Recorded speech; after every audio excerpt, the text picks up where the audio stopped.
Pita creation ವೀಕ್ಷಕರಿಗೆಲ್ಲ ಪ್ರೀತಿಪೂರ್ವಕವಾದಂತಹ ಸ್ವಾಗತವನ್ನು ಬಯಸ್ತಾ ಇದ್ದೇನೆ. ಇದು ರಾಣಿ ಅಬ್ಬಕ್ಕ ತುಳು ಅಧ್ಯಯನ ಕೇಂದ್ರ ಮತ್ತು ತುಳು ಬದುಕು ವಸ್ತು ಸಂಗ್ರಹಾಲಯ ಎಂಬ ಅವಳಿ ಸಂಸ್ಥೆಗಳಿಗೆ ಈಗ ನೀವು ಸಾಕ್ಷಿಯಾಗ್ತಾ ಇದ್ದೀರಿ.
ಸೊ ಈಗ ಮೊದಲಿಗೆ ನಾವು ನಮ್ಮ ಈ ಅಧ್ಯಯನ ಕೇಂದ್ರದ ಒಳಗೆ ಹೋಗೋಣ.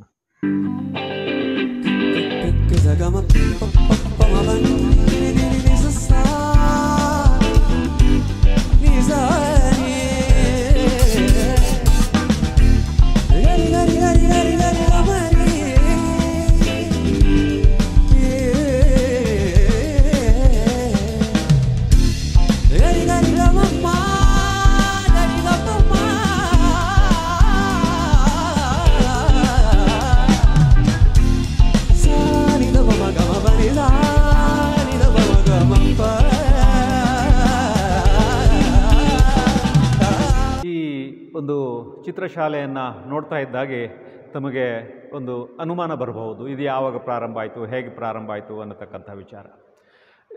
2011ರಲ್ಲಿ ನಾವು 24 ನುರಿತ ಪ್ರಬುದ್ಧ ಅಂತಾರಾಷ್ಟ್ರೀಯ ಮಟ್ಟದಲ್ಲಿ ಕೆಲವರು ಅಂತಾರಾಷ್ಟ್ರೀಯ ಮಟ್ಟದಲ್ಲಿ ಖ್ಯಾತಿ ಪಡೆದಿರ್ತಕ್ಕಂಥ ಹೆಸರುವಾಸಿಯಾಗಿರ್ತಕ್ಕಂಥ ಕಲಾವಿದರನ್ನು ಇಲ್ಲಿ ಕರೆಸಿದವು. ಉದಾಹರಣೆಗೆ ವಿ ಟಿ ಕಾಳೆ, ವಾಸುದೇವ ಕಾಮಂತರು, ಹಾಗೆಯೇ ನಮ್ಮ ರಾಮಚಂದ್ರನ್ ಮುಂತಾದಂಥ ಅದ್ಭುತವಾದ ಕಲಾವಿದರು. ಸೊ ಇವರನ್ನೆಲ್ಲ ಇಲ್ಲಿಗೆ ಕರೆಸಿದ್ವು. ನಾವು ಕರೆಸಿ ಆ 24 ಕಲಾವಿದರಿಗೆ ಅಬ್ಬಕ್ಕನ ಚರಿತ್ರೆಯನ್ನು ಹೇಳಿ ಅವರನ್ನು ಉಳ್ಳಾಳಕ್ಕೆ ಕರೆದುಕೊಂಡು ಹೋಗಿ ಆ ಉಳ್ಳಾಳದಲ್ಲಿ ಅಳಿದುಳಿದಂತಹ ಆ ಕೆಲವು ಸ್ಮಾರಕಗಳನ್ನು ಅವರಿಗೆ ತೋರಿಸಿ ಅವರನ್ನು ಇಲ್ಲಿ ಕರೆತಂದು 5 ದಿನಗಳ ಕಾಲ ಇಲ್ಲಿ ಅವರನ್ನು ಉಳಿಸಿಕೊಂಡು ಒಬ್ಬೊಬ್ಬರಿಗೆ ಒಂದೊಂದು ವಿಷಯವನ್ನು ಕೊಟ್ಟು ಚಿತ್ರ ಬಿಡಿಸಲು ಹೇಳಲಾಯಿತು. ಸೊ ಒಟ್ಟಿನ ಫಲಿತಾಂಶ ಅಂತಂದರೆ ಅದ್ಭುತವಾದ ಫಲಿತಾಂಶ ಬಂತು. ಸೊ ಆ ಒಂದು ಪ್ರಯತ್ನದಿಂದ ಈ ಗ್ಯಾಲರಿ ಹುಟ್ಟಿಕೊಂಡಿತ್ತು. ಅದೇ ವರ್ಷ ಪೂಜ್ಯ ಡಾಕ್ಟರ್ ಡಿ ವೀರೇಂದ್ರ ಹೆಗ್ಡೆಯವರು ಈ ಗ್ಯಾಲರಿಯನ್ನು ಉದ್ಘಾಟನೆಗೊಳಿಸಿದರು. ತದನಂತರದಲ್ಲಿ ಇದು ಖಂಡಿತವಾಗಿಯೂ ಎಲ್ಲರ ಆಸಕ್ತಿಯ ಕೇಂದ್ರವಾಗಿ ಬೆಳೀತಾ ಇದೆ. ಮುಖ್ಯವಾಗಿ ನಾನು ಇಲ್ಲಿ ಒಂದು ವಿಚಾರವನ್ನು ಹೇಳಲೇಬೇಕು. ನಮ್ಮ ಈ ಒಂದು ಸ್ವಾತಂತ್ರ್ಯದ ಅಮೃತ ಮಹೋತ್ಸವ ಆಚರಣೆಯ ಈ ಸಂದರ್ಭದಲ್ಲಿ ನಮ್ಮ ಭಾರತೀಯ ಅಂಚೆ ಇಲಾಖೆ ನಮ್ಮ ಗ್ಯಾಲರಿಯ ಅಬ್ಬಕ್ಕನ ಚಿತ್ರವನ್ನು ಆ ಒಂದು ವಿಶೇಷ ಪೋಸ್ಟಲ್ ಕವರ್ ಆಗಿ ಮಾಡಿರುವಂಥದ್ದು, ಅಂಚೆ ಲಕೋಟೆಯಾಗಿ ಮಾಡಿರುವಂಥದ್ದು ನಮಗೆ ಸಂತೋಷ ತಂದಿದೆ. ಇತ್ತೀಚೆಗೆ ತಾವು ನೋಡ್ತಾ ಇದ್ದೀರಿ, ನಮ್ಮ ಈ ಒಂದು 1594ರಿಂದ 1640ರ ಅವಧಿಯಲ್ಲಿ ಈ ಉಳ್ಳಾಳ ಪ್ರದೇಶವನ್ನು ಆಡಳಿತ ಮಾಡಿ 1618ರಲ್ಲಿ ಏನು ಈ ಪೋರ್ಚುಗೀಸರನ್ನು ಸಂಪೂರ್ಣವಾಗಿ ದುರ್ಬಲಗೊಳಿಸಿ ಈ ತುಳುನಾಡಿನಿಂದ ಕಾಲ್ಕೇಳುವ ಹಾಗೆ ಮಾಡಿರ್ತಕ್ಕಂತಹ ರಾಣಿ ಅಬ್ಬಕ್ಕ ಏನಿದ್ದಾರೆ ಅವರ ಒಂದು ಮೂರ್ತಿಯನ್ನು ನಾವು ಮಾಡಿದೆವು. ಅದನ್ನು ನಿವೃತ್ತ ಸುಪ್ರೀಂ ಕೋರ್ಟ್ ಜಸ್ಟಿಸ್ ಸಂತೋಷ್ ಹೆಗ್ಡೆಯವರು ಸಂತೋಷ್ ಹೆಗ್ಡೆಯವರು 13 ಮೇ 2022ರಲ್ಲಿ ಉದ್ಘಾಟನೆಗೊಳಿಸಿದರು. ಇದು ಕೂಡ ವಿಶೇಷವಾದಂತಹ ಜನ ಮನ್ನಣೆಗೆ ಪಾತ್ರವಾಗಿದೆ ಅನ್ನುವಂಥದ್ದನ್ನು ನಾನು ಈ ಸಂದರ್ಭದಲ್ಲಿ ನೆನಪು ಮಾಡಿಕೊಳ್ಬೇಕು. ಇಲ್ಲಿ ಈ ಒಂದು ಚಿತ್ರವನ್ನು ನೀವು ಗಮನಿಸ್ತಾ ಇದ್ದೀರಿ. ಇದು ನಮ್ಮ ಕಿರಿಯ ಹಬ್ಬಕ್ಕ 4ನೇ ಲಕ್ಷ್ಮಪ್ಪ ಬಂಗರಸನನ್ನು ಮದುವೆಯಾಗ್ತಾ ಇರುವಂಥ ಸಂದರ್ಭ, ಮದುವೆಯ ಒಂದು ದೃಶ್ಯ.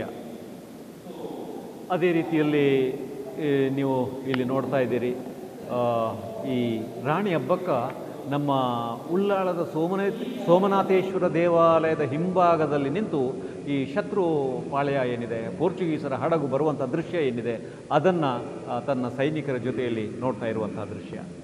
ಹಾಗೆಯೇ ಅಲ್ಲಿ ನೀವು ನೋಡ್ತಾ ಇದ್ದೀರಿ, ಈ ಒಂದು ನಮ್ಮ ಈ ಪೋರ್ಚುಗೀಸರ ವಿರುದ್ಧದ ಹೋರಾಟಕ್ಕೆ ಸಂಬಂಧಪಟ್ಟ ಹಾಗೆ ಅಥವಾ ಪೋರ್ಚುಗೀಸರಿಗೆ ಕಪ್ಪ ಕೊಡುವ ವಿಚಾರದಲ್ಲಿ ಲಕ್ಷ್ಮಪ್ಪ ಬಂಗಾರಸ ಮತ್ತು ಕಿರಿಯ ಅಬ್ಬಕ್ಕರ ಮಧ್ಯೆ ಒಂದು ರೀತಿಯ ಭಿನ್ನಾಭಿಪ್ರಾಯ ಬರುತ್ತದೆ. ರಾಣಿ ಹಬ್ಬಕ್ಕ ಯಾವ ಕಾರಣಕ್ಕೂ ಪೋರ್ಚುಗೀಸರಿಗೆ ಕಪ್ಪ ಕೊಡಬಾರದು ಅನ್ನುವಂಥ ತೀರ್ಮಾನ ತಗೊಂಡ್ರೆ, ಲಕ್ಷ್ಮಪ್ಪ ಬಂಗರಸ ಇಲ್ಲ, ಪೋರ್ಚುಗೀಸರನ್ನು ಎದುರು ಹಾಕ್ಕೊಳ್ಳುವಂಥದ್ದಷ್ಟು ಸುಲಭದ ಕೆಲಸ ಅಲ್ಲ, ನಾವು ಕಪ್ಪ ಕೊಡುವುದೇ ಸೂಕ್ತ ಅನ್ನುವಂಥ ತೀರ್ಮಾನಕ್ಕೆ ಬಂದಿರುವಂಥದ್ದನ್ನು ನಾವು ಕಾಣ್ತೇವೆ. ಸೊ ಈ ಒಂದು ಭಿನ್ನಾಭಿಪ್ರಾಯದ ಫಲ ಏನು ಅಂತಂದರೆ, ಕೊನೆಗೆ ಈಗಿನ ಭಾಷೆಯಲ್ಲಿ ನಾವು ಹೇಳೋದಿದ್ರೆ, ರಾಣಿ ಹಬ್ಬಕ್ಕ ತನ್ನ ಗಂಡನಿಗೆ ಒಂದು ರೀತಿಯಲ್ಲಿ ಡಿವೋರ್ಸ್ ಕೊಟ್ಟು ತನ್ನ 3 ಮಂದಿ ಮಕ್ಕಳೊಂದಿಗೆ, ಅಲ್ಲಿ ನೋಡ್ತಾ ಇದ್ದೀರಿ, 3 ಮಂದಿ ಮಕ್ಕಳೊಂದಿಗೆ ಮಂಗಳೂರನ್ನು ಬಿಟ್ಟು ಉಳ್ಳಾಳಕ್ಕೆ ತನ್ನ ರಾಜ್ಯಕ್ಕೆ ಹೋಗ್ತಾಳೆ. ಚಿಲ್ವರಾಯ, ಚಿಕ್ಕರಾಯ ಮತ್ತು ತಿರುಮಲ ಅನ್ನುವಂತಹ 3 ಮಕ್ಕಳು. ಪಾಪ ಮಕ್ಕಳಷ್ಟಕ್ಕೆ ಆಡ್ತಾ ಇವೆ.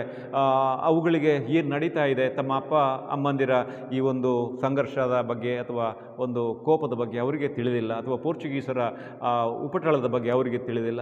ಅವರಷ್ಟಕ್ಕೆ ಆಟ ಆಡ್ತಾ ಇದ್ದಾರೆ. ಆದರೆ ರಾಣಿ ಹಬ್ಬಕ್ಕ ಬಹಳವಾದ ಗಂಭೀರವಾದ ಚಿಂತೆಯಲ್ಲಿ ಮುಳುಗಿರ್ತಾಳೆ. ಇನ್ನು ಭವಿಷ್ಯ ಹೇಗೆ ಅನ್ನುವಂಥ ಆಲೋಚನೆ ಅವಳ ಮನಸ್ಸನ್ನು ಕಾಡ್ತಾ ಇದೆ. ಸೊ ಹಾಗೆ ಅಲ್ಲಿ ನೀವು ನೋಡ್ತಾ ಇದ್ದೀರಿ, ಈಗಾಗಲೇ ಹಿರಿಯ ಹಬ್ಬಕ್ಕನ ಬಗ್ಗೆ ನಾನು ಉಲ್ಲೇಖ ಮಾಡಿದೆ. ಈ ಹಿರಿಯ ಹಬ್ಬಕ್ಕ ಖಂಡಿತವಾಗಿಯೂ ಪೋರ್ಚುಗೀಸರನ್ನು ಸೋಲಿಸುವಲ್ಲಿ ಸಫಲರಾಗ್ತಾ ಇದ್ದರು. ದುರದೃಷ್ಟವಶಾತ್ ದೇಶೀಯ ಅರಸರ ಸಹಾಯ ಅವಳಿಗೆ ಸಿಗದೇ ಇರುವಂಥದ್ದು ಬಹುಶಃ ಇಲ್ಲಿ ನಾವು ಗಮನಿಸಬೇಕಾದ ಅಂಶ. ಅವಳು ಕೂಡ 1556, 1558 ಹಾಗೆ ಮುಖ್ಯವಾಗಿ 1567ರಲ್ಲಿ ಸಮರ್ಥವಾಗಿ ಪೋರ್ಚುಗೀಸರನ್ನು ಎದುರಿಸಿರುವಂಥದ್ದು ನಮಗೆ ಕಂಡು ಬರ್ತದೆ. ಆದರೆ ದುರದೃಷ್ಟವಶಾತ್ ಈಗಿನ ಹಾಗೆ ಅಲ್ಲ, ಆ ಕಾಲಕ್ಕೆ ನಾವು ಹೇಳೋದಿದ್ದರೆ, ಆ ಕಾಲಕ್ಕೆ ಆಧುನಿಕ ಯುದ್ಧಾಸ್ತ್ರ ಅಂತ ಹೇಳಲಾಗುವ ಫಿರಂಗಿ ಇರ್ಬೋದು, ಕೋವಿ ಇರ್ಬೋದು, ಇಂತಹ ಅಸ್ತ್ರಗಳನ್ನು ಹೊಂದಿರತಕ್ಕಂಥ ಪೋರ್ಚುಗೀಸರನ್ನು ಹೆದರಾಕೊಳ್ಳುವಂಥದ್ದು ಅವಳಿಂದ ಸಾಧ್ಯ ಆಗಲಿಲ್ಲ, ಅಥವಾ ಎದುರಿಸುವಂಥದ್ದು ಸಾಧ್ಯ ಆಗಲಿಲ್ಲ. ಈಗ ಪೋರ್ಚುಗೀಸರು ಅಂದರೆ ಗೊತ್ತಿದೆ. ನಮಗೆ ರಾಣಿ ಹಬ್ಬಕ್ಕ ಯಾಕೆ ಮುಖ್ಯ ಆಗ್ತಾಳೆ ಈ ಸಂದರ್ಭದಲ್ಲಿ ಅಂತಂದರೆ, ತಾವು ಆಲೋಚನೆ ಮಾಡಬೇಕು. ಒಂದು ವೇಳೆ ಪೋರ್ಚುಗೀಸರನ್ನು ರಾಣಿ ಹಬ್ಬಕ್ಕ ಸೋಲಿಸದೇ ಇರ್ತಿದ್ರೆ, ಬ್ರಿಟಿಷರ ಬದಲಿಗೆ ಈ ನೆಲದಲ್ಲಿ ಪೋರ್ಚುಗೀಸರು ಇರ್ತಿದ್ರು.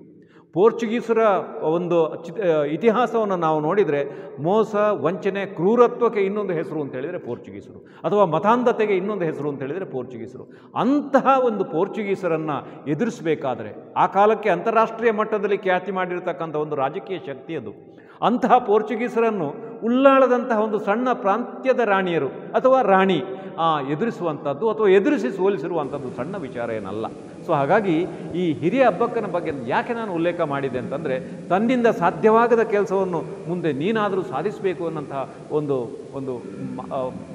ಭರವಸೆಯನ್ನು ತನ್ನ ಮಗಳಿಂದ ತನ್ನ ಡೆತ್ ಬೆಡ್ನ ಸಂದರ್ಭದಲ್ಲಿ ಪಡೆಯುವಂಥದ್ದನ್ನು ನಾವು ಅಲ್ಲಿ ಕಾಣ್ತಾ ಇದ್ದೇವೆ. ನೋಡಿ, ಇದು ಎಲ್ಲ ಒಂದು ಹಬ್ಬಕ್ಕನಿಗೆ ಹಬ್ಬಕ್ಕ ಅಂತಲ್ಲ, ಒಂದು ಚೌಟ ಮನೆತನಕ್ಕೆ ಸಂಬಂಧಪಟ್ಟ ಹಾಗೆ ಇದು ಮೂಡುಬಿದ್ರೆಯಲ್ಲಿ ಇವತ್ತಿಗೂ ನಾವು ಕಾಣಬಹುದು. ಒಂದು ಶವ ಸಂರಕ್ಷಣೆಯ ಪೆಟ್ಟಿಗೆ. ಈಗ ನಾನೀಗಾಗಲೇ ಹೇಳಿದೆ, ಏನು ಈ ಒಂದು ಭೌತಿಕ ವಸ್ತುಗಳ ಮುಖಾಂತರ ನಾವು ಒಂದು ಕಾಲಘಟ್ಟದ ಚರಿತ್ರೆಯನ್ನು ಅನಾವರಣ ಮಾಡಬಹುದು ಅಂತೇಳಿ. ಅಲ್ಲಿ ನೋಡಿ, ಒಂದು ಚಿತ್ರದಲ್ಲಿ ಇವತ್ತಿಗೂ ನಾವು ಮೂಡುಬಿದ್ರೆ ಅರಮನೆಯಲ್ಲಿ ಕಾಣಬಹುದು ಶವ ಸಂರಕ್ಷಣೆಯ ಪೆಟ್ಟಿಗೆಯನ್ನು ನಾವು ಕಾಣ್ತಾ ಇದ್ದೇವೆ. ಈ ಪೆಟ್ಟಿಗೆಯ ಕುರಿತಂತೆ ಬಹುಶಃ ನಮ್ಮ ಜಿಲ್ಲೆಯ ಶ್ರೇಷ್ಠ ಇತಿಹಾಸಕಾರ ಗಣಪತಿರಾವ್ ಐಗಳರು ತಾವು ಬರೆದಂತಹ ದಕ್ಷಿಣ ಕನ್ನಡ ಜಿಲ್ಲೆಯ ಪ್ರಾಚೀನ ಇತಿಹಾಸ ಅನ್ನುವಂಥ ಪುಸ್ತಕ ಏನು 1923ರಲ್ಲಿ ಪ್ರಕಟ ಆಯಿತು, ಅದರಲ್ಲಿ ಆ ಒಂದು ಪೆಟ್ಟಿಗೆ ಉಲ್ಲೇಖ ಮಾಡ್ತಾರೆ. ಇವತ್ತಿಗೂ ನಾವು ಅರಮನೆಯಲ್ಲಿ ಶವ ಸಂರಕ್ಷಣೆ ಮಾಡುವ ಅಥವಾ ಶವವನ್ನು ಲವಣ ಅಥವಾ ಜೇನಿನಲ್ಲಿ ಹಾಕಿಡುವಂಥ ಪೆಟ್ಟಿಗೆಯನ್ನು ಕಾಣಬಹುದು ಅಂತ ಹೇಳ್ತಾರೆ. ಸೊ ಅದು ಯಾಕೆ ಅನ್ನುವ ಪ್ರಶ್ನೆಯನ್ನು ಮಾಡಿದರೆ, ನಮಗೆ ಸ್ಪಷ್ಟವಾದ ತುಳುನಾಡಿನ ಒಂದು ಅಳಿಯಕಟ್ಟು ಚರಿತ್ರೆಯನ್ನು, ಅಳಿಯಕಟ್ಟಿನ ವಿಚಾರದ ಕುರಿತಾಗಿ ಚರಿತ್ರೆಯನ್ನು ಆ ಒಂದು ಭೌತಿಕ ವಸ್ತು ನಮಗೆ ಹೇಳ್ತದೆ. ಅದನ್ನು ಪ್ರಶ್ನೆ ಮಾಡ್ತಾ ಹೋದಾಗೆ ನಮಗೆ ಉತ್ತರ ಸಿಗ್ತದೆ. ಅದೇ ರೀತಿಯಲ್ಲಿ ಮಂಗಳೂರಿಗೆ ನಿಮ್ಮ ಮಂಜಿಯಲ್ಲಿ ಸಾಮಾನುಗಳು ಬಂದರೆ, ವಸ್ತುಗಳು ಬಂದರೆ, ಅದು ಮಂಗಳೂರಿನಿಂದ ನಮ್ಮ ಈ ಮಣೇಲ್ ಪಕ್ಕದ ಜಟ್ಟಿಪಲ್ಲ ಅನ್ನುವಂಥ ಪ್ರದೇಶಕ್ಕೆ ದೋಣಿಯಲ್ಲಿ ವಸ್ತುಗಳು ಬರ್ತಾಯಿತ್ತು. ಅದನ್ನು ಎತ್ತಿನ ಗಾಡಿಯೋ ಕುದುರೆ ಗಾಡಿಯೋ ಅದರ ಮುಖಾಂತರ ಘಟ್ಟಕ್ಕೆ ಸಾಗಿಸುವಂಥ ಕೆಲಸ ಅಬ್ಬಕ್ಕನ ಕಾಲದಲ್ಲಿ ನಡೀತಾಯಿತ್ತು. ಅದೇ ರೀತಿ ಅದು ತಮಗೆ ಗೊತ್ತೇ ಇದೆ, ಇವತ್ತಿಗೂ ಕೂಡ ಅದನ್ನು ನಾವು ಕಾಣ್ಬೋದು. ಮೂಡಬಿದ್ರೆಯ ಚೌಟ ಅರಮನೆಯ ಪ್ರವೇಶ ದ್ವಾರ, ಹಾಗೆಯೇ ಮೇಲ್ಭಾಗದಲ್ಲಿ ಅಬ್ಬಕ್ಕನ ಎರಡನೆಯ ರಾಜಧಾನಿ ಅಂತ ಹೇಳಲಾಗುವ ಮಣೇಲ್ನ ಹಳೆ ಮನೆಯಲ್ಲಿ ಕಂಡು ಬಂದಂತಹ ಉಪ್ಪು ಹಾಕಿಡುವಂತಹ ಒಂದು ಕಲ್ಲಿನ ಪಾತ್ರ. ಸೊ ಇದೆಲ್ಲವೂ ಅಬ್ಬಕ್ಕನಿಗೆ ನೇರವಾಗಿರ್ಬೋದು ಪರೋಕ್ಷವಾಗಿರ್ಬೋದು ಅಬ್ಬಕ್ಕನಿಗೆ ಸಂಬಂಧಪಟ್ಟಂಥ ವಸ್ತುಗಳು. ಸೊ ಅಲ್ಲಿ ನೀವು ನೋಡ್ತಾ ಇದ್ದೀರಿ, ನಮ್ಮ ಅಬ್ಬಕ್ಕ ಅವರಿಗೆ ವಿದೇಶದೊಂದಿಗೆ ವ್ಯಾಪಾರ ಸಂಪರ್ಕ ಇತ್ತು. ನೋಡಿ, ಅಬ್ಬಕ್ಕ ಅಂತಂದರೆ ಕೇವಲ ಹೋರಾಟದ ನೆಲೆಯಲ್ಲಿ ಅಬ್ಬಕ್ಕನನ್ನು ನಾವು ಕಾಣೋದಲ್ಲ. ತನ್ನ ಪ್ರಜೆಗಳ ಸುಖಕ್ಕೋಸ್ಕರವಾಗಿ ಅವರ ಒಂದು ಬದುಕಿಗೆ ಸ್ಪಂದಿಸಿದಂಥ ರಾಣಿ ಅಬ್ಬಕ್ಕ. ಬಹುಶಃ ಆ ಕಾಲಕ್ಕೆ ಕೇವಲ ಕೃಷಿಯಿಂದ ಬಂದರೆ ಕಂದಾಯ ಎಷ್ಟು ಬರ್ಬೋದು, ಅದನ್ನೇ ನೆಚ್ಚಿಕೊಂಡಿರುವಂಥದ್ದು ಸಾಧ್ಯ ಇಲ್ಲ. ನಿರಂತರವಾದಂಥ ಯುದ್ಧದಲ್ಲಿ ತನ್ನನ್ನು ತೊಡಗಿಸಿಕೊಳ್ಬೇಕು. ಹಾಗಾಗಿ ಒಂದು ಆರ್ಥಿಕ ಅಭಿವೃದ್ಧಿಯ ದೃಷ್ಟಿಯಿಂದ ವಿದೇಶದೊಂದಿಗೆ ವ್ಯಾಪಾರವನ್ನು ಕೂಡ ನಡೆಸ್ತಾ ಇದ್ದಿರುವಂಥದ್ದು ನಾವು ಕಾಣುತ್ತೇವೆ. ಮುಖ್ಯವಾಗಿ 1617 ಹೊತ್ತಿಗೆ ಈ ರಾಣಿ ಅಬ್ಬಕ್ಕ ಈಗಿನ ನಾವು ಸೌದಿ ಅರೇಬಿಯಾ ಅಂತ ಹೇಳ್ತೇವೆ, ಅಲ್ಲಿಗೆ ವಸ್ತುಗಳನ್ನು ಕಳಿಸ್ತಾ ಇರುವಂಥದ್ದು ನಡೀತಾ ಇತ್ತು. ನೋಡಿ, ಅಲ್ಲಿ ಹಡಗಕ್ಕೆ ದೋಣಿಗಳಿಗೆ ವಸ್ತುಗಳನ್ನು ತುಂಬಿಸುವಂಥದ್ದು, ಮುಖ್ಯವಾಗಿ ಅಕ್ಕಿ ಇರಬಹುದು, ಎಣ್ಣೆ ಇರಬಹುದು, ಕರಿಮೆಣಸು ಮುಂತಾದವು ಈ ಪ್ರದೇಶದಿಂದ ನಮ್ಮ ತುಳುನಾಡಿನಿಂದ ವಿದೇಶಕ್ಕೆ ಹೋಗ್ತಾ ಇತ್ತು. ಸೊ ಆ ದೃಶ್ಯ ಅಂದರೆ ವ್ಯಾಪಾರದ ಒಂದು ಸಂದರ್ಭದ ಚಿತ್ರಣವನ್ನು ನಾವು ಅಲ್ಲಿ ಕಾಣಬಹುದು. ಅದನ್ನು ವಿ ಟಿ ಕಾಳೆ ಅನ್ನುವಂಥ ನಮ್ಮ ರಾಜ್ಯದ ಶ್ರೇಷ್ಠ ಚಿತ್ರಕಲಾವಿದ ನಾಡೋಜ ವಿ ಟಿ ಕಾಳೆಯವರು ಮಾಡಿರುವಂಥದ್ದು. ಅದೇ ಗಂಡ ಹೆಂಡರ ಬಗ್ಗೆ ಭಿನ್ನಾಭಿಪ್ರಾಯದ ಬಗ್ಗೆ ವಿಚಾರ ಈಗಾಗಲೇ ಬಂತು. ಸೊ ತಾನು ಕಪ್ಪ ಕೊಡುವುದನ್ನು ಖಂಡಿತವಾಗಿಯೂ ಅಂದರೆ ಲಕ್ಷ್ಮಪ್ಪ ಬಂಗಾರಸ ಪೋರ್ಚುಗೀಸರಿಗೆ ಕಪ್ಪ ಕೊಡುವಂಥದ್ದನ್ನು ಅಬ್ಬಕ್ಕ ವಿರೋಧಿಸ್ತಾಳೆ. ಸೊ ಈ ಕಾರಣಕ್ಕಾಗಿ ಮನಸ್ತಾಪ ಬಂದು ಬಹುಶಃ ಮುಂದೆ ಅವಳು ಅರಮನೆಯನ್ನು ಬಿಟ್ಟು ಹೋಗುವಂಥದ್ದು. ಮುಂದೆ ನೀವು ಇಲ್ಲಿ ನೋಡ್ತಾ ಇದ್ದೀರಿ, ಇದು ಬಹಳ ಅದ್ಭುತವಾಗಿ ಮೂಡಿಬಂದಂತಹ, ನಮ್ಮ ಕ್ಯಾಂಪಿನಲ್ಲಿ ಬಹಳ ಅದ್ಭುತವಾಗಿ ಮೂಡಿಬಂದಂತಹ ಒಂದು ಚಿತ್ರ. ಇದನ್ನು ನಮ್ಮ ಮುಂಬಯಿಯ ಅಂದರೆ ಕಾರ್ಕಳ ಮೂಲದ, ಈಗ ಪ್ರಸ್ತುತ ಮುಂಬಯಿಯಲ್ಲಿ ನೆಲೆಯಾಗಿರತಕ್ಕಂಥ ಅಂತಾರಾಷ್ಟ್ರೀಯ ಮಟ್ಟದ ಖ್ಯಾತಿಯನ್ನು ಪಡೆದಿರುವ ಶ್ರೀ ವಾಸುದೇವ ಕಾಮತ್ ಅವರು ರಚಿಸಿರುವಂಥದ್ದು. ಇದು ಇವತ್ತು ಎಲ್ಲರ ಆಕರ್ಷಣೆಯ ಒಂದು ಚಿತ್ರ ಆಗಿದೆ. ಅದೇ ರೀತಿಯಲ್ಲಿ ನೋಡಿ, ಅಲ್ಲಿ ನೋಡ್ತಾ ಇದ್ದೀರಿ ನೀವು, ಇವತ್ತು ನೀವು ಉಳ್ಳಾಳಕ್ಕೆ ಹೋದರೆ ಅಲ್ಲಿ ಏನೂ ಇಲ್ಲ. ಅಬ್ಬಕ್ಕನ ಅರಮನೆ ಇದ್ದ ಜಾಗ ಅಂತ ಹೇಳಲಾಗುವ ಪ್ರದೇಶ ನೋಡಿದರೆ ನಮಗೆ ಆಶ್ಚರ್ಯ ಆಗ್ತದೆ. ಸೊ ಅಂತಹ ಒಂದು ಕೋಟೆ ಹಾಗೂ ಅರಮನೆ ಇದ್ದಂತಹ ಜಾಗ, ಅಲ್ಲಿ ನ್ಯಾಯಕಟ್ಟೆ ಅಂತ ಇತ್ತು. ಆ ನ್ಯಾಯಕಟ್ಟೆ ಅಂದರೆ ಯಾಕೆ, ಅದು ಏನು ನ್ಯಾಯಕಟ್ಟೆ ಅಂತ ನೀವು ಕೇಳ್ಬೋದು. ತಾಯಿ ಇರ್ಬೋದು, ಮಗಳಿರ್ಬೋದು, ಇಬ್ಬರೂ ಕೂಡ ನ್ಯಾಯ ತೀರ್ಮಾನಕ್ಕೆ ವಿಶೇಷವಾದಂತಹ ಮಾನ್ಯತೆಯನ್ನು ನೀಡಿದವರು. ಹಿರಿಯ ಹಬ್ಬಕ್ಕ ಕೂಡ ಒಂದು ಈ ನ್ಯಾಯ ತೀರ್ಮಾನಕ್ಕೆ ಬಹಳ ಪ್ರಖ್ಯಾತಿಯನ್ನು ಪಡೆದವರು. ಇದಕ್ಕೆ ಸಾಕ್ಷಿಯಾಗಿ ಇವತ್ತಿಗೂ ನಮಗೆ 1573 ನೆಲ್ಲಿತೀರ್ಥ ಶಾಸನ ಅಂಥೇಳಿ ಮಂಜೂಷಾ ವಸ್ತು ಸಂಗ್ರಹಾಲಯದಲ್ಲಿ ನಾವು ಒಂದು ತಾಮ್ರ ಶಾಸನವನ್ನು ಕಾಣ್ತೇವೆ. ಇಲ್ಲಿ ಬ್ರಾಹ್ಮಣರಿಗೂ ಲಿಂಗಾಯತರಿಗೂ ಉಂಟಾದಂತಹ ಒಂದು ಭಿನ್ನಾಭಿಪ್ರಾಯ ಅಥವಾ ಒಂದು ಸಂಘರ್ಷವನ್ನು ಬಹಳ ಅಮಿಕೇಬಲ್ ಆಗಿ ಹಿರಿಯ ಹಬ್ಬಕ್ಕ ಸೆಟ್ಲ್ ಮಾಡಿರುವಂಥದ್ದು ನಮಗೆ ಅದರಿಂದ ಗೋಚರ ಆಗ್ತದೆ. ಅದೇ ರೀತಿಯಲ್ಲಿ ಕಿರಿಯ ಹಬ್ಬಕ್ಕನ ಕಾಲದಲ್ಲಿಯೂ ಕೂಡ ಒಂದು ಪ್ರಸಂಗ ನಡೀತಂತೆ. ಮುಖ್ಯವಾಗಿ ಜೈನ ಸಮುದಾಯದ ಒಂದು ಹುಡುಗಿಯನ್ನು ಕೆಳ ಸಮುದಾಯದ ಹುಡುಗ ಪ್ರೀತಿಸಿ ಆ ಕಾಲಕ್ಕೆ ಒಂದು ದೊಡ್ಡ ರಾದ್ಧಾಂತವೇ ಆಯಿತು ಅಂತ ಹೇಳಲಾಗ್ತದೆ.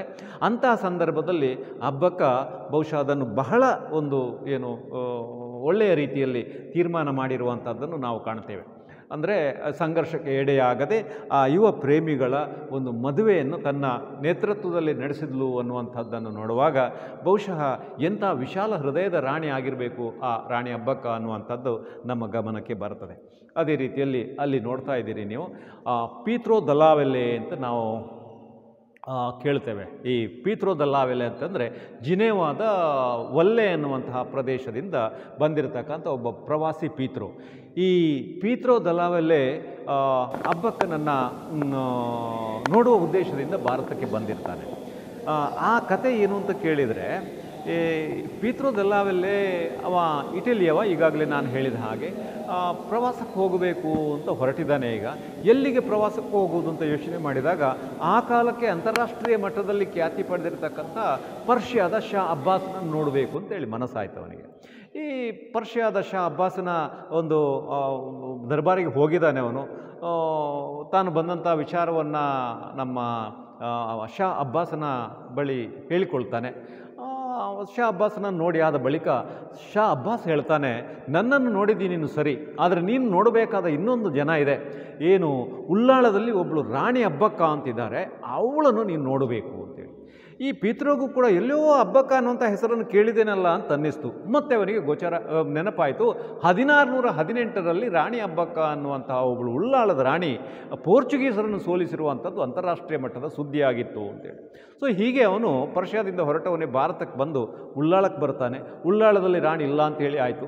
ಎಲ್ಲಿದ್ದಾಳೆ ಅಂತ ಕೇಳುವಾಗ ಮಣೇಲಿಗೆ ಹೋಗಿದ್ದಾಳೆ. ಅಂದರೆ ಈಗಾಗಲೇ ನಾನು ಹೇಳಿದ ಹಾಗೆ ಉಪ ರಾಜಧಾನಿ ಇದ್ದ ಹಾಗೆ ಇತ್ತದು ಮಣೇಲು. ಸೊ ಮಣೇಲ್ ಅಂದರೆ ಈಗ ಮಳಲಿ ಅಂತ ನಾವೇನು ಹೇಳ್ತೇವೆ, ಆ ಮಣೇಲ್.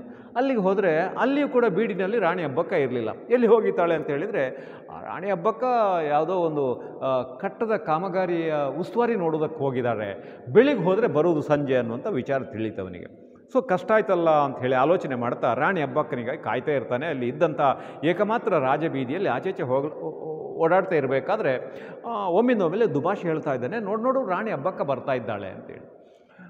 ಬರ್ತಾ ಇದ್ದಾಳೆ ನೋಡುವಾಗ ಆಚೆ ನೋಡ್ತಾನೆ, ಒಂದು 4-5 ಅರೆಬೆತ್ತಲೆ ಸೈನಿಕರ ಮಧ್ಯೆ ಒಂದು ದುಡುತಿ ಹೆಂಗಸು ಬರ್ತಾ ಇರುವಂಥದ್ದು ಕಾಣ್ತದೆ ಅವನಿಗೆ. ದೊಡ್ಡ ಹೊಟ್ಟೆ, ಕರ್ರಗಿನ ಬಣ್ಣ, ಕಾಲಲ್ಲಿ ಚಪ್ಪಲಿ ಇಲ್ಲ, ತಲೆಯಲ್ಲಿ ಕಿರೀಟ ಇಲ್ಲ, ಸಾಧಾರಣ ಸೀರೆ ಉಟ್ಕೊಂಡಿದ್ದಾಳೆ. ಒಂದಷ್ಟು ಅಲ್ಪ ಆಭರಣವನ್ನು ತೊಟ್ಟಂಥ ಸಾಮಾನ್ಯ ಮಹಿಳೆ ಅವನ ದೃಷ್ಟಿಗೆ ಬೀಳ್ತಾಳೆ. ಅವನಿಗನ್ನಿಸ್ತು, ಇದು ಯಾವ ಸೀಮೆ ರಾಣಿ ಇವಳು? ಇವನ ತಲೆಯಲ್ಲಿ ರಾಣಿ ಅಂತಂದರೆ ಅದ್ಭುತವಾದಂತಹ ಒಂದು ಚಿತ್ರಣ ಇತ್ತು.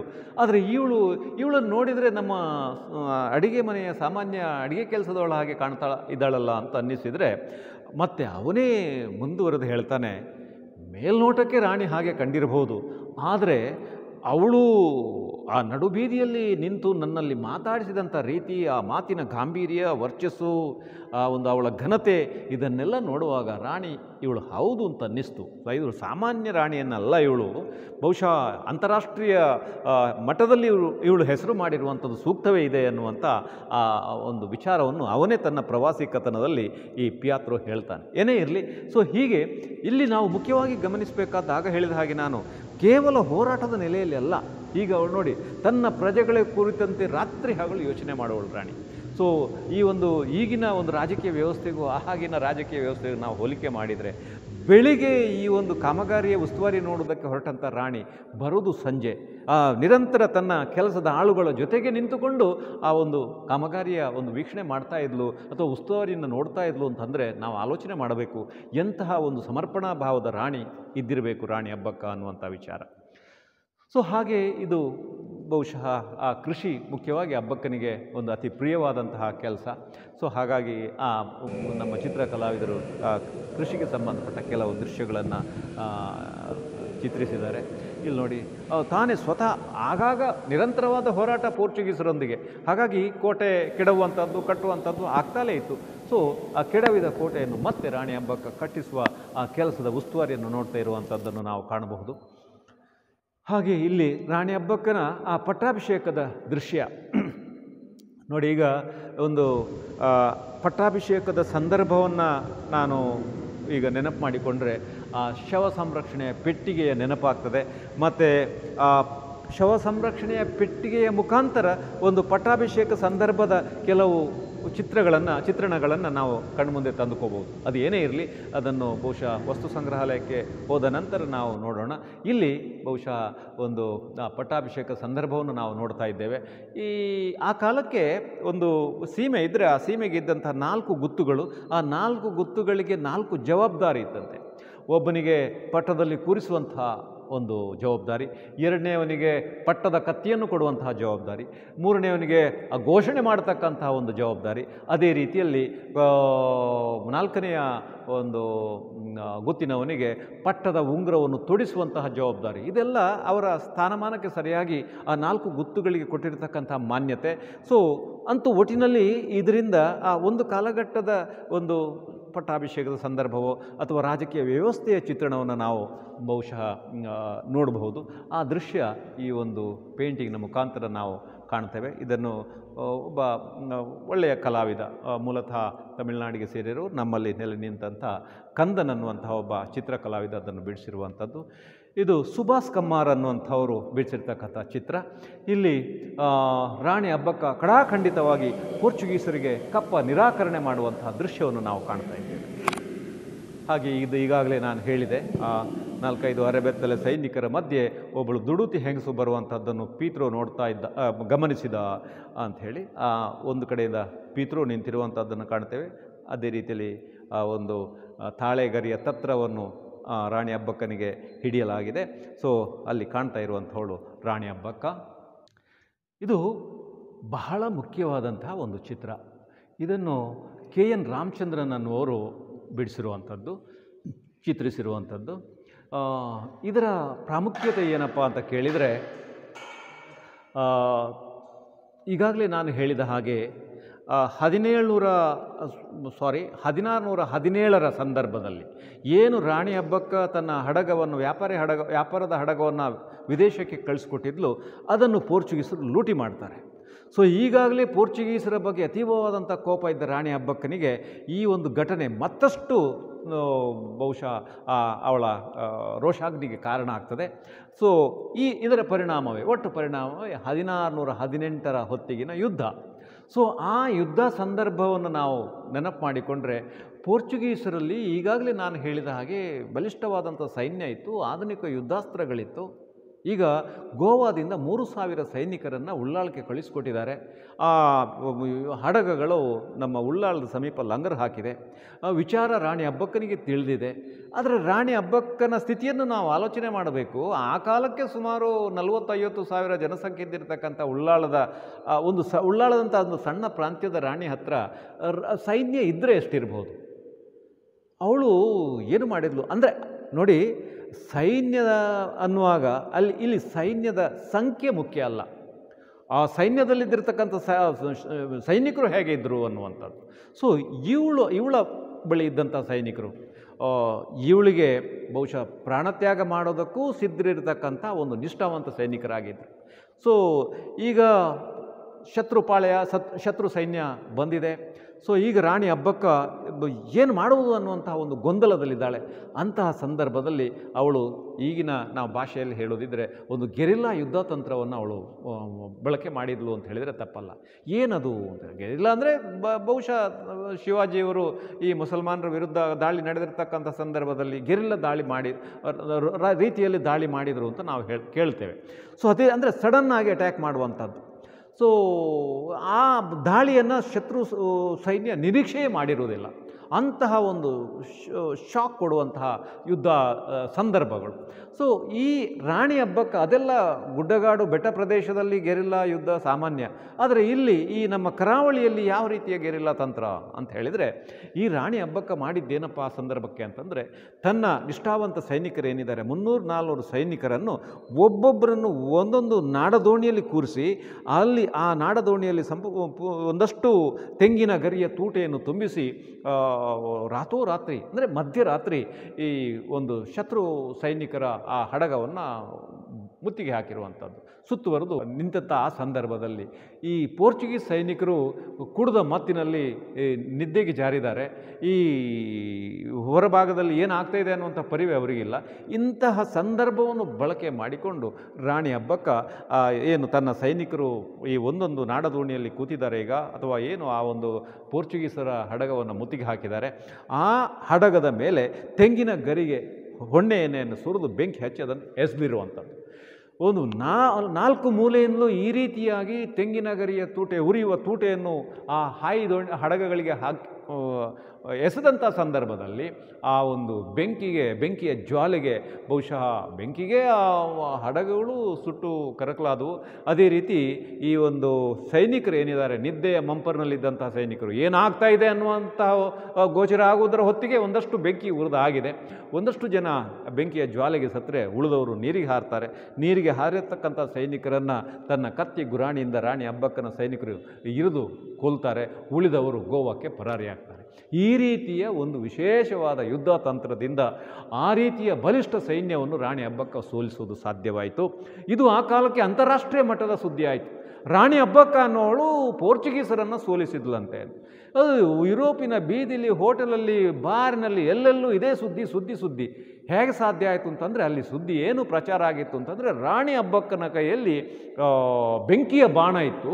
ಸೊ ಆದ್ದರಿಂದ ಅದು ಸಾಧ್ಯ ಆಯಿತು. ಪಾಪ ರಾಣಿ ಅಬ್ಬಕ್ಕನ ಬೆಂಕಿಯ ಬಾಣ ಅಂತಂದರೆ ನೀವು ನೋಡ್ತಾ ಇದ್ದೀರಿ, ಆ ತೆಂಗಿನ ಗರಿಯ ತೂಟೆಯನ್ನು ಬಹುಶಃ ಎಸೆದ ಆ ರಭಸಕ್ಕೆ ಅದು ಬೆಂಕಿಯ ಬಾಣದ ಹಾಗೆ ಆ ಶತ್ರುಗಳಿಗೆ ಕಂಡಿರಬೇಕು. ಆದ್ದರಿಂದ ಈ ಸುದ್ದಿ ಸ್ಪ್ರೆಡ್ ಆಗಿರುವಂಥದ್ದು.